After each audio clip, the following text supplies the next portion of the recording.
David Hess, who's with me.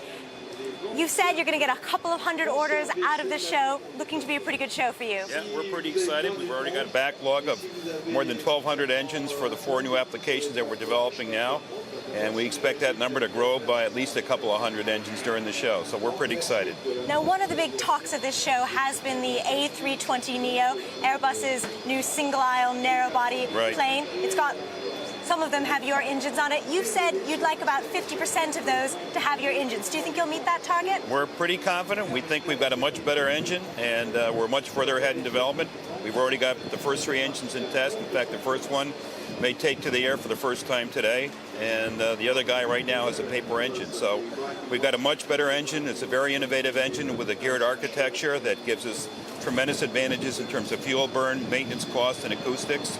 And we're probably years ahead in development as compared to the competitor. Now, your engine on this plane, it's about 15% more fuel efficient than the old A320. Correct. Is this as far as engine technology is going, or are you guys pushing things further now? No, matter of fact, we have a technology roadmap that continues to take that 15%, and by 2025, we think that number looks more like 25% better. So we know how we can keep improving the engine going forward and keep extending the benefits of this new geared turbofan architecture.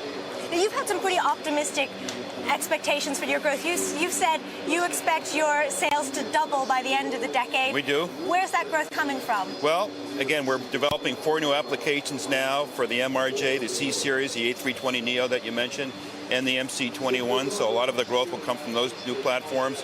We're getting growth out of our small engine business, Pratt Whitney Canada, and our military engine looks like it's going to be quite strong as well with the Joint Strike Fighter that we're on.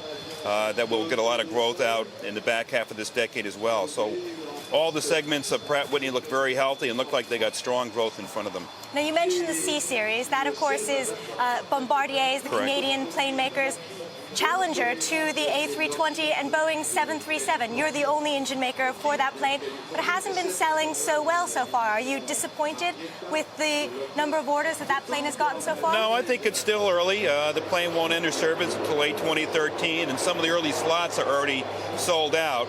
So I think some of it has to do with the fact that anybody who orders C Series will have to wait a little bit now.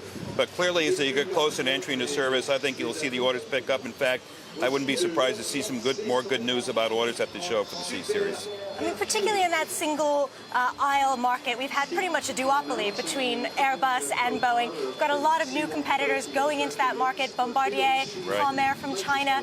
Do you see that duopoly breaking down? How many players will we have in that market in a few years?